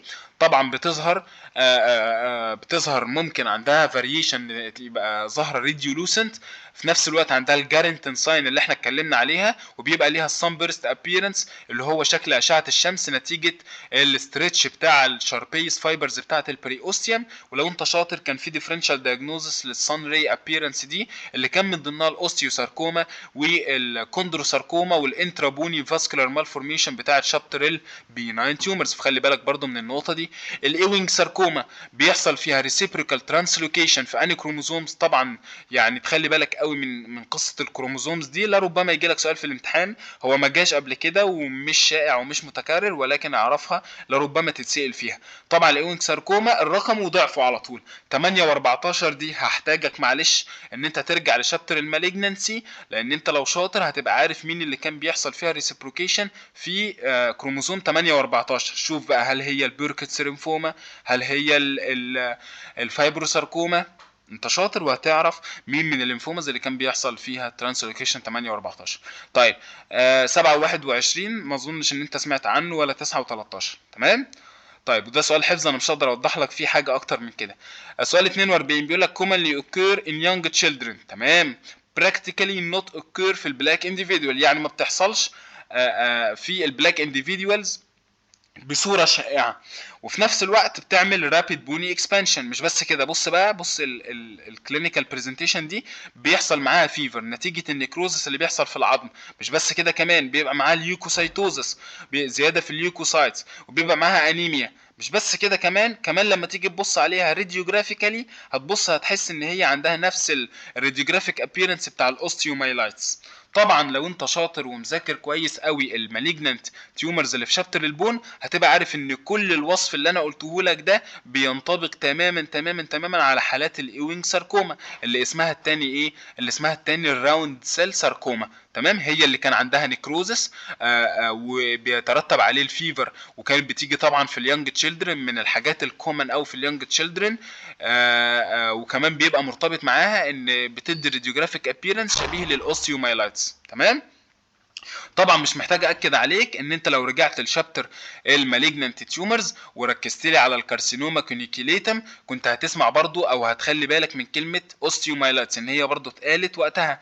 اتقالت في هيئه ايه؟ اتقالت ان الكارسينوما كونيكيليتم بتعمل ريزوربشن في البون، وبيبقى معاها يلوش ماتيريال اللي بتشبه الاوستيومايلايتس. فخلي بالك من القصه دي عشان السؤالين دول مهمين قوي. فهتبقى الاجابه هنا الايوينج ساركوما، وده سؤال برضو حفظ. نفس الكلام الراوند سيل ساركوما دي بيطلق على مين؟ بتطلق طبعا على الايوينج ساركوما. very rare، سؤال رقم 44، very rare to occur في الجوز والفيشال سكيلتون، يعني نادر ان هي تحصل في الهيد والنك.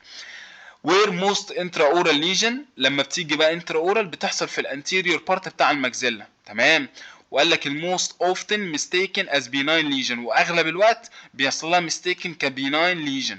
راديوجرافيكالي بقى بتظهر ازاي؟ بيبقى عندها widening في البريدونتال ليجمنت اللي اسمها جارنتن ساين، وبيبقى ليها sunburst appearance. اول ما اقول لك widening في البريدونتال ليجمنت و sunburst appearance على طول يجي في دماغك الديفرنشال دايجنوزس اللي انا معرفه لك، اللي هو اوستيوساركوما، كوندروساركوما، انترابوني فاسكولار مالفورميشن. طيب بص لي بقى على الهيستولوجيكال ابييرنس، في بليومورفيزم، في هايبر كروماتيزم، في مالتيبل مايتوزس، وفي نفس الوقت في، بص بقى ركز معايا، numerous lacunae containing more than one cells and excellent prognosis في اللو جريدز.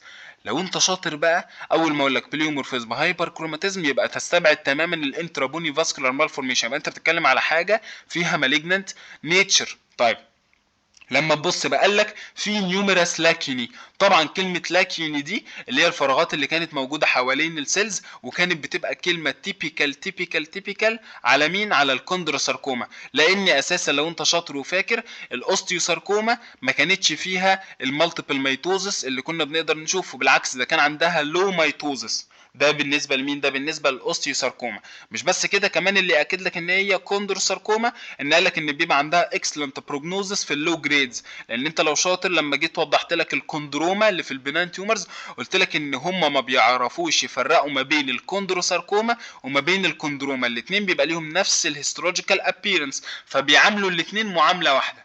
تمام. طيب وبالتالي تبقى الاجابه ايه؟ كوندروساركوما. ايه تاني السؤال اللي جاي؟ سؤال 44 فهم. طيب السيلز اللي في الايوينج ساركوما ار كومبوزد اوف ايه؟ طبعا عارف ان السؤال ده معلش يعني حفظ بشكل كبير، ولكن انا جايبه لك علشان ياكد لك على الحته اللي بتؤكد ان الاسم الثاني للايوينج ساركوما هو الراوند سيل ساركوما. طبعا احنا عارفين ان الايوينج ساركوما الشكل بتاع تحت الميكروسكوب بيبقى عندك سيلز، كل سيل لوحدها بيبقى عندها لو ميتوزس، وفي نفس الوقت بتبقى النيوكليس بتاعتها مدوره تماما، وبيبقوا تقريبا كلهم قد بعض في الحجم. يبقى مونوتونس. يعني مونوتونس يعني بتبقى طبقه واحده من السيلز، يعني ما يبقاش عندك اكتر من سيل بلكن شبه ما احنا لسه واخدين في الكوندروساركوما. ايوه بتبقى مونوتونس. هل بتبقى نون يونيفورم؟ لا طبعا بتبقى يونيفورم في الشكل بتاعها. بتبقى سمول؟ ايوه بتبقى سمول. يبقى هنا فقدنا القاعده بتاعه السايز. طيب مونوتونس densely packed ايوه، يونيفورم ايوه، سمول. هل بتبقى سبندل؟ لا بتبقى راوند سيلز. طيب مونوتونس densely packed uniform large round cells؟ لا طبعا بتبقى small round cells. طيب monotonous densely packed uniform small round cells ايوه هو ده الوصف الصحيح بتاع الايوينج ساركوما. طيب سؤال 46 بيقول لك الايوينج ساركوما السيميلر للاوستيومايلايتس ليه بقى؟ ليه الايوينج ساركوما بتبقى شبيهه للاوستيومايلايتس؟ وطبعا في الشرح هتلاقيني مركز لك على الحته دي ان هي ليه بتبقى شبيهه للاوستيومايلايتس، لان احنا ان شاء الله لما ناخد شابتر السبريد اوف انفكشن هكلمك على الحته بتاعت جاريز اوستيومايلايتس اللي هو عباره عن اوستيومايلايتس وسبوروليفراتيف بيري اوستيايتس. هتعرف ان بيبقى عنده شكل كاركترستيك اسمه الاونيون سكين ابييرنس. بيبقى عنده البريوستيوم بيعمل طبقات فوق بعض شبه طبقات او شبه حلقات البصل كده بالظبط. وفي نفس الوقت الايوينج ساركوما بيبقى عندها بون ديستراكشن اللي هو برضه بيبقى موجود في الاوستيومايلايتس، وبيبقى عندها ليوكوسايتوزس وفيفر وانيميا. كل ده برضه بيبقى موجود مع الاوستيومايلايتس. طبعا ما يخفاش عليك ان الفيفر اللي كانت حاصله في الايوينج ساركوما كانت بتبقى بسبب النيكروزس، والانيميا والليوكوسايتوزس كل ده بسبب الانفلاميشن اللي بيبقى حاصل في البون. تمام؟ فبيتشابهوا في ايه مع الاوستيومالاس؟ بيتشابهوا في كل الكلام ده. طيب سؤال 47 الاوستيوساركوما is characterized by all of the following except. بيبقى عندها highly variable histological، والسؤال ده جه فاينل 2022 فخلوا بالكم منه. highly variable histological appearance ايوه بيبقى عندها highly variable histological appearance. شكلها تحت الميكروسكوب بيختلف تماما بناء على كميه الميتوزس اللي بتقدر تعمله، بناء على كميه الاوستيو تيشو اللي بينتج من الاوستيوبلاستس، وبالتالي بيختلف الهيستولوجيكال ابييرنس باختلاف الجريد اللي هي فيها وباختلاف البروجنوزس بتاعها. طيب في دايركت فورميشن للاوستيو تيشو من الساركوما ستروما؟ طبعا اجابه صحيحه ان انت بتلاقي بعض الاوستيو تيشو موجود في الستروما بتاعه المالجنانت ليجن. طيب بيبقى عندك نيومرس ميتوزس؟ طبعا لا، لسه قايل لك من شويه من سؤالين ان هي بيبقى عندها لو ميتوزس، على عكس بقى الكوندروساركوما وعلى عكس الايوينج ساركوما برضو عندها لو ميتوزس. طيب الجوز هاف بيتر بروجنوزس عن اللونج بونز؟ طبعا لو انت مركز من اول الحل قلت لك واكدت عليك ان الاوستيو ساركوما من ضمن الكي ووردز بتاعتها ان البروجنوزس بتاع الاوستيو ساركوما اللي بتيجي في الماندبل والماكسيلا بيبقى احسن بكتير من اللي بيجي في اللونج بونز. سؤال 48 بيقول لك البروجنوزس بتاع الاوستيو ساركوما وورسنز with all of the following except. يعني الاوستيو ساركوما البروجنوزس بتاعها بيبقى وحش مع كل الحاجات اللي جايه دي ما عدا اولا لو حصل ديلي في الدياجنوزس. طبعا لو حصل ديلي في الدياجنوزس واختلفت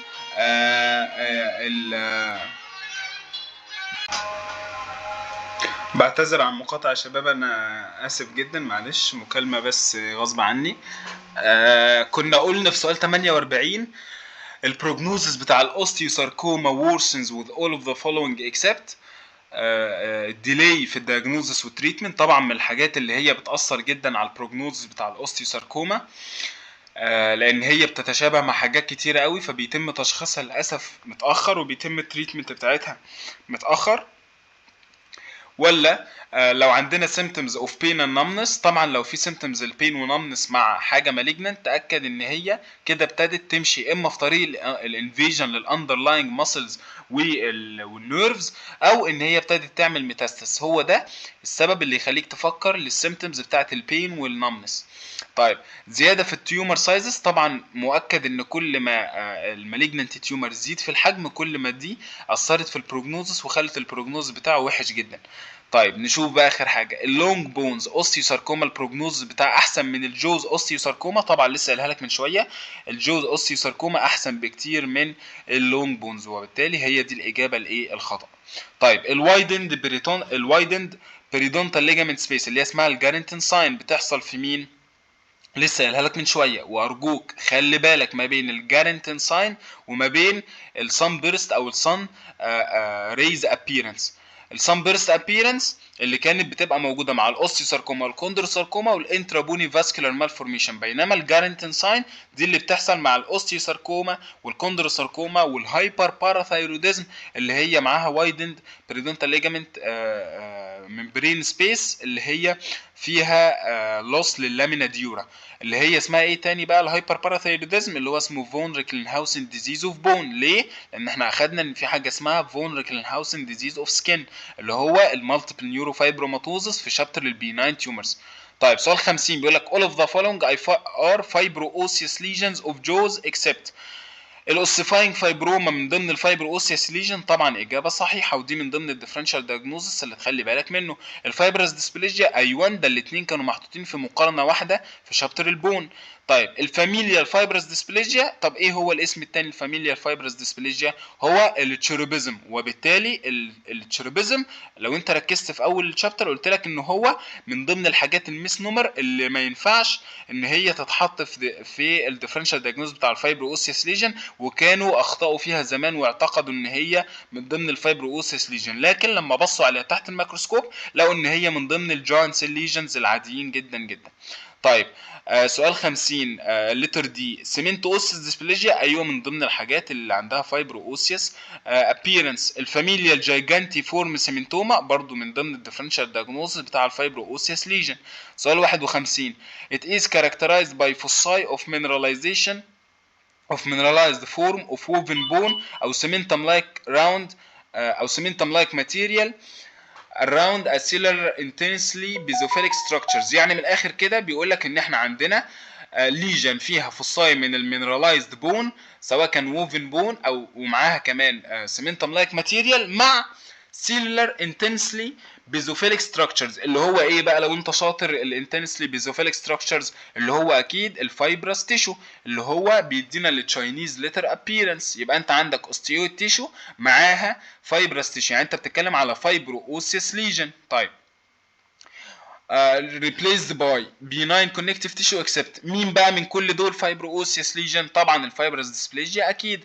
هل الفاميليال فايبرس ديسبليجيا او التشيروبيزم من ضمن الديفرنشال دايجنوز؟ طبعا اجابه خطا، يبقى كاني جايب لك السؤال اللي فات ولكن بشكل مختلف. طيب سؤال 52 نيوبلاستيك ليجن، على طول اول ما اقول لك نيوبلاستيك ليجن تخلي بالك ان احنا بنتكلم على النيوبلازمز اللي موجوده عندنا في التشابتر او الاوسيفاين فايبروما اللي كانت برضو نيوبلاستيك النيتشر. طيب قال لك بتحصل في المانديبولار بريمولار مولار اريا، ادي اول نقطه مهمه.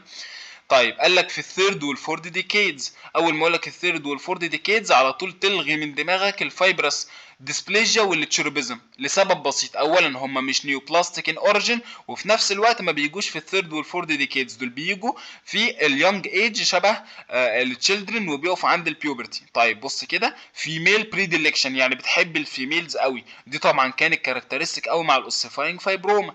مش بس كده، قال لك ليها شارم سيركمسكريبشن. يعني ايه شارم سيركمسكريبشن مع المارجنز؟ يعني تقدر تحدد الحدود بتاعتها في المكان اللي طالعه فيه، وده طبعا كان عكس الفايبرس ديسبليجيا. ليه؟ لان الفايبرس ديسبليجيا كان عندها بلندنج مارجن، كانت من اهم الكلمات في الراديوجراف بتاعها ان عندها حاجه اسمها بلندنج مارجن. يعني ايه بلندنج مارجن؟ يعني يعني الحدود بتاعتها متناغمه مع البون اللي حواليها، وبالتالي ما تقدرش تقول ان دي حدود الليجن اللي طالعه في البون. طبعا التشيروبيزم بتختلف تماما، ولا هي نيوبلاستيك ولا بتطلع في البريمولار اريا ولا عندها فيميل بريديلكشن ولا بيبقى عندها شارب مارجنز. بالعكس هي الشكل بتاعها ان عندها تيبيكال سيمتريكال بايلاترال مالتيوليكولار ريديولوسنسي في التشيلدرن او اليونج ايجد patients. تمام. طيب مش بس كده، قال لك كمان ليها فايبرو اوسيس مايكروسكوبيك ابييرنس. يبقى انت ما قدامكش غير الجايجانتي فورم سيمنتوما واللي انت اصلا ما خدش عنها حاجه، والاوسيفاينج فايبروما، فهتستقر على الاوسيفاينج فايبروما. طيب developmental تمام. اول ما اقول لك ديفلوبمنتال انت كده كده ما خدتش اي ديفلوبمنتال ليجن في شابتر البون الا ايه؟ الا الفايبرس ديسبليجيا. كل الباقيين من الاكوارد اما هرمونال، اما نيوتريشنال، او ريباراتيف، الكلام ده كله. لكن ديفلوبمنتال خلاص، فانت حطيت ايدك على الفايبرس ديسبليجيا. طيب نتخيل سوا ان هو ما قالكش ديفلوبمنتال، قال لك ماكسيلاري ليجن ليها بليندنج مارجن. طيب اول ما اقول لك بليندنج يبقى على طول انت بتتكلم على ايه؟ بتتكلم على الفايبرس ديسبليجيا، لان هي برضو من ضمن او من الراديوجرافيك سبيسيفيك ابييرنس بتاع اللي بنقدر نشوفه هو البليندنج مارجنز. طيب قال لك ليها different radiographic appearance across time. يعني ايه ليها different radiographic appearance across time؟ يعني لو بصيت عليها في مراحلها المختلفة radiographically هتلاقي ان ليها اشكال مختلفة، وده طبعا ينطبق مع الوصف بتاعها اللي احنا قلنا. اول حاجة بيبقى عندها osteolytic stage، بعد كده الجراوند جلاس appearance، بعد كده الماتيور stage اللي هي بتبقى radio opaque.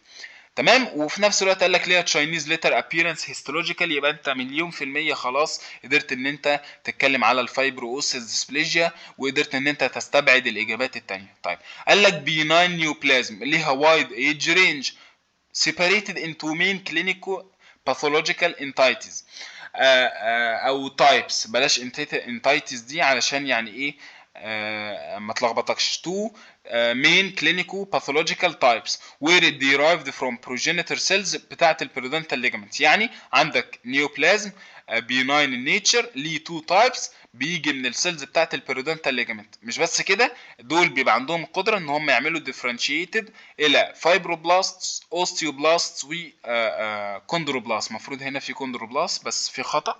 طبعا انت بتتكلم هنا على ايه؟ اكيد بتتكلم على الاوسيفاينج فايبروما. ليه؟ هي اللي كان عندها تو مين كلينيكو باثولوجيكال تايبس. كان فيها تايب اللي هو بيجي في الادولنس، وفيها تايب اللي هو بيجي في الجوفينايل. وطبعا اللي بيجي في الاطفال او الجوفينايل ده اللي كان بيبقى مور اجريسيف، وكان بيعمل ريزوربشن اكتر في المكان اللي طالع فيه. ومش بس كده كمان، لما قلنا ان هو بيجي من البريدونتال ليجامنت سيلز اللي عندهم قدره ان هم يبقوا ديفرنشيتد لكل التايبس دي، فانت برضو بتتكلم على ليجن عندها القدره ان هي تبقى فايبرو اوسيس ليجن، اللي هي مين؟ الاوسيفاينج فايبروما. طيب ايه بقى الاسماء التانية دي؟ الاسماء التانية دي كلها اسماء مختلفه للاوسيفاينج فايبروما. اسمها التاني سيمنتيفاينج فايبروما او سيمنتو اوسيفاينج ايه فايبروما. تمام. طيب سؤال 56 deficiency. اول ما تشوف deficiency يبقى انت بتتكلم هنا على الاكوارد diseases. والاكوارد diseases اللي انت خدتها طبعا معروفين في شابتر البون. الاكوارد disease اما developmental نتيجه ميوتيشن في الجناس 1 جين، يبقى ملهاش علاقه بالديفيشنسي. طيب نتكلم على هرمونال ديستربنسز. الهرمونال ديستربنسز هيقول لك deficiency اما في الاستروجين او deficiency في الاندروجينز اللي هم التستوستيرون. طيب نبص بقى ايه هو شكل الديفيشنسي. قال لك نتيجه فيتامين دي. اول ما اقول لك ديفيشنسي في فيتامين دي يبقى انت على طول بتتكلم على بتتكلم على الريكتس. تمام. الاوستيوماليشيا ملهاش علاقه خالص بالفيتامين دي، ده عباره عن سوفتنج في البونز في الميدل ايجد بيشنتس. التشيربيزم برضو ملهاش علاقه خالص بديفيشنسي، ده عباره عن اوتوزومال هيريديتري دومينانت جين اللي هو ال SH3BB2. الايوينج ساركوما نتيجه كروموزومال ترانسلوكيشن في 11 و22. طيب بيقول لك كيرفد ليمب بونز، فرونتال بوسنج، راكيتيك روزري. اول ما اقول لك راكيتيك روزري خلاص ده حتى من اسمها ريكيتس معاها راكيتيك روزري. وفي نفس الوقت فيها البيجين بريست اللي هو صدر الحمامه، والكايفوزس والبروترودد ابدومين. كل ده طبعا كرايتيريا لمين؟ كرايتيريا للريكيتس. طيب الريكتس نتيجة ايه؟ لسه قايلنا من شوية فيتامين دي ديفيشنسي.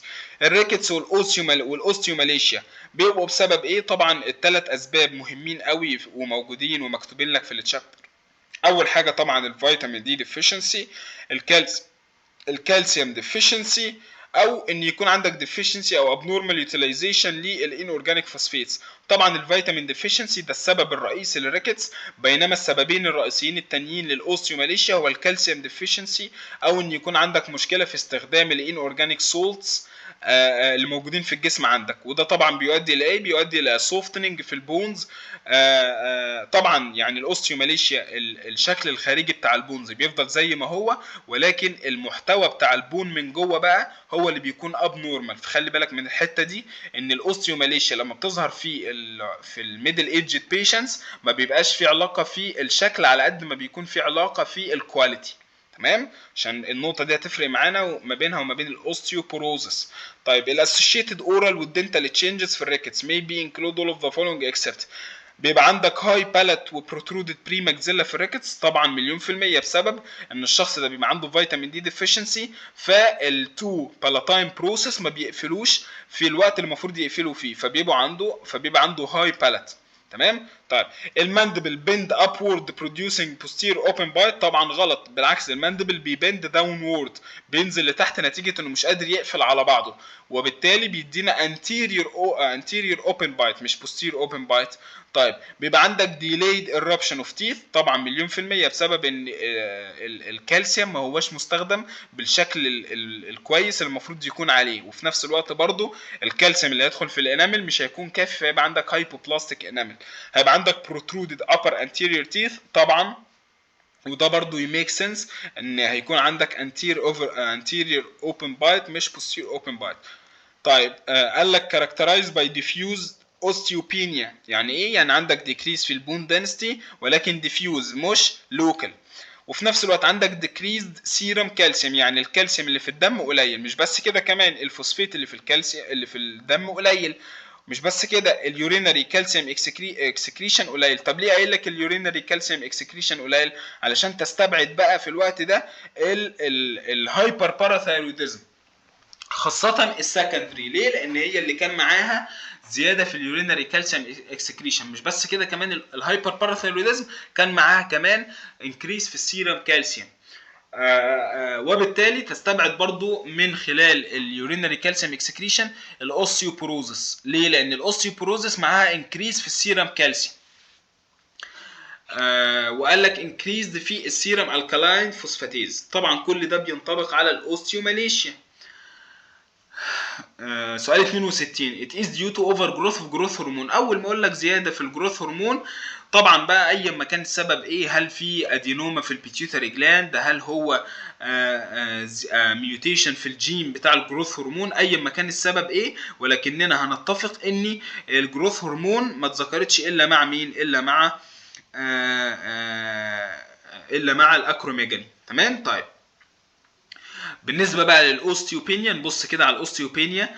يعني عندك برضو ديكريس في البون دنسيتي، بس تعالى بقى نشوف السبب ايه.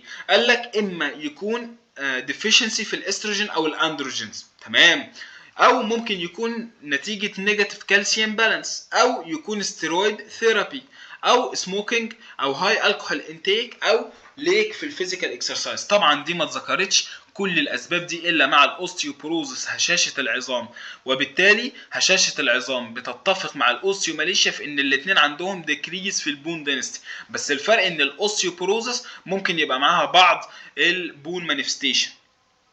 مش بس كده، كمان الاوستيوبروزس على مجال اوسع شويه. طبعا الاثنين بيلخبطوا جدا جدا، وصعب يجي لك كيس في الامتحان تميز لك ما بين الاوستيوبروزس والاوستيوماليشيا، لان الاثنين يعني بيتشابهوا في حاجات كتير قوي. بس اول ما اقول لك بقى استروجين ديفيشنسي او اندروجين ديفيشنسي، على طول يضرب في دماغك ان احنا بنتكلم على على الاوستيوبروزس مش الاوستيوماليشيا. تمام. طيب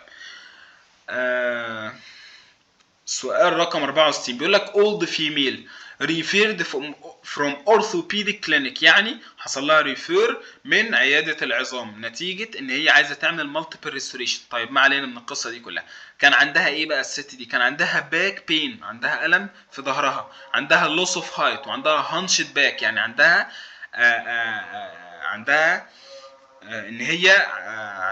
ان هي تكون احدب.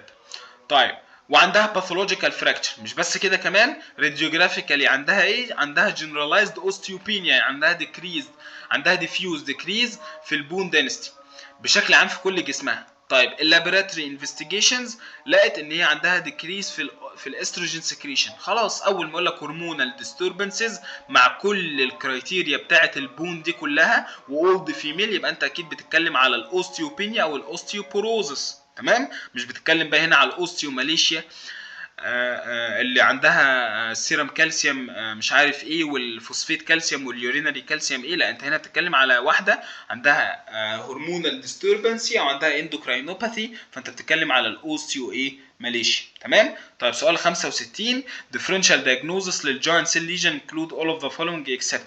طبعا الفاميليال فايبرس ديسبليجيا للتشربيزم ايوه من ضمن الديفرنشال دايجنوزس للجوينت سيل ليجن. طيب الجوينت سيل ريباراتيف جرانيولوما برضو من ضمن الحاجات اللي تتحط من الجوينت سيل ليجن. الجوينت سيل تيومر برضو نفس الكلام. الهايبر باراثايروديزم، ايوه الهايبر باراثايروديزم اللي بيبقى معاه ديكريس في البون دينستي وريزوربشن في البون بشكل عام، برضو من ضمن الحاجات اللي بتتحط في الجوينت سيل ليجن. طيب سؤال 66 خلاص بنخلص. الهرمونال بون ديزيز، طيب مالها بقى؟ فيها اوفر برودكشن للباراثرمون هرمون.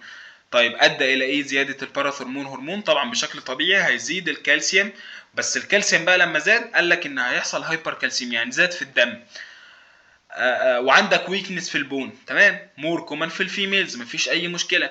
هيموسيدرين ديبوزيشن وهيموريدج. اول ما تشوف هيموسيدرين ديبوزيشن يعني الهيم او الحديد اللي موجود جوه الار بي سيز ابتدى ان هو يترسب. لما يترسب اكيد طبعا لونه هينعكس كلينيكالي، وهتقدر ان انت او جروسلي وتقدر تشوف الليجن دي لونها بني لما تعمل لها بايوبسي. مش بس كده، قال لك عنده سيفير ابدومينال بين. تمام، عنده ستونز وعنده نوزيا وفوميتنج وكونستيبيشن. كل دي الدايجنوستيك كرايتيريا بتاعت زياده الكالسيوم في الدم. يبقى انت عندك هرمونال ديزيز نتيجه الباراثرمون هرمون، مفيش اي مشكله. ادى الى ايه؟ الى زياده الكالسيوم ايه في الدم. لما زاد الكالسيوم في الدم عمل لك كل الكرايتيريا بتاعه البرايمري هايبر باراثايروديزم. طب ليه ما قلناش سكندري هايبر باراثايروديزم؟ لان السكندري هايبر باراثايروديزم اولا انت بتتكلم على عيان عنده كرونيك رينال فيلير، يعني ما بيحصلش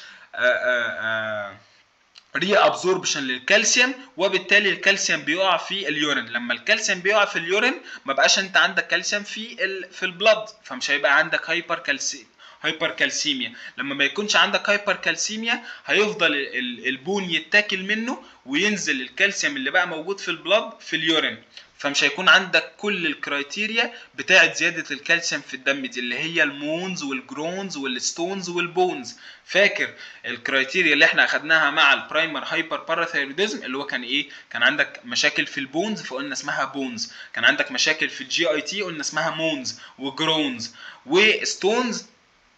كل دي طبعا من ضمن الحاجات بتاعه البرايمري هايبر باراثايروديزم اللي هي اسمها اوستايتس فايبروزا سيستيكا.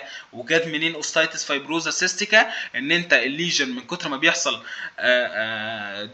ريزوربشن في البون ويحصل ديبوزيشن للهيموسيدرين فبتبقى عامله سيستس، والسيستس دي يحصل فيها فايبروزس، وفي نفس الوقت بيبقى اسوشيتد مع انفلاميشن نتيجه الهيمي اللي بيترسب، فبيبقى في اوستايتس. تمام، يبقى اوستايتس انفلاميشن في البون مع فايبروزس على شكل سيستس فسموها اوستايتس فايبروزا سيستيك.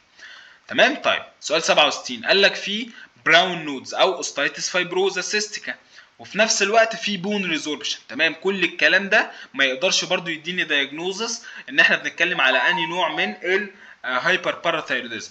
قال لك ولكن بقى بتلاقي ايه؟ السيمتومز ريليتد تو هايبر كالسيميا، يعني ما عندكش السيمتومز اللي احنا لسه متكلمين عليها اللي هو الابدومينال بين والستونز والنوزيا والفوميتنج والكونستيبيشن والكلام ده كله. وكاركترايزد باي ايه بقى؟ بص بقى ركز لي دي، كاركترايزد باي هايبوكالسيميا وهايبر فوسفاتيميا، وفي نفس الوقت عندها كرونيك رينال فيلير، يعني ما بيحصلش ري ابزوربشن للكالسيوم والكالسيوم عمال يقع في اليورين. يبقى انت اكيد بتتكلم على شخص عنده سكندري هايبر باراثايروديزم. يعني ايه سكندري هايبر باراثايروديزم؟ يعني عندك زياده في السكريشن بتاعه الهايبر باراثرمون، ولكن هذه الزياده نتيجه ايه؟ نتيجه ان عندك نقص في الكالسيوم. يبقى الباراثرمون هرمون طالع كنتيجة مترتبة على نقص الكالسيوم. بينما في البرايمري هايبر باراثايروديزم انت عندك مشكلة في الجلاند، المشكلة اللي في الجلاند دي ترتب عليها ايه؟ زاد السكريشن بتاع الهايبر باراثورمون هرمون. لما زاد السكريشن بتاع الهايبر باراثورمون هرمون عمل لك زيادة للكالسيوم في الدم، ترتب عليها المشاكل بقى اللي احنا لسه شايفينها دي كلها. تمام؟ يبقى خلي بالك ما بين كلمة برايمري يعني السبب في الجلاند ذات نفسها، سكندري يعني الجلاند عامله نتيجه مترتبه على المشكله اللي حاصله، ما هياش المشكله فيها ذات نفسها. تمام؟ اعتقد كده خلصنا الحمد لله 67 سؤال، ناقشنا اغلب الاسئله اللي بتيجي في كل الليجنز اللي جايه. طبعا مش دي الاسئله اللي موجوده بس، ولكن عايز برضه اسيب لك فرصه للاسئله اللي انت تحلها بنفسك، ما اكونش ساعدتك في كل الاسئله. اشوفكم على خير يا شباب ان شاء الله في التشابترز اللي جايه، وكونوا بخير دايما، وخلوا بالكم من نفسكم، ودايما موفقين يا رب باذن الله.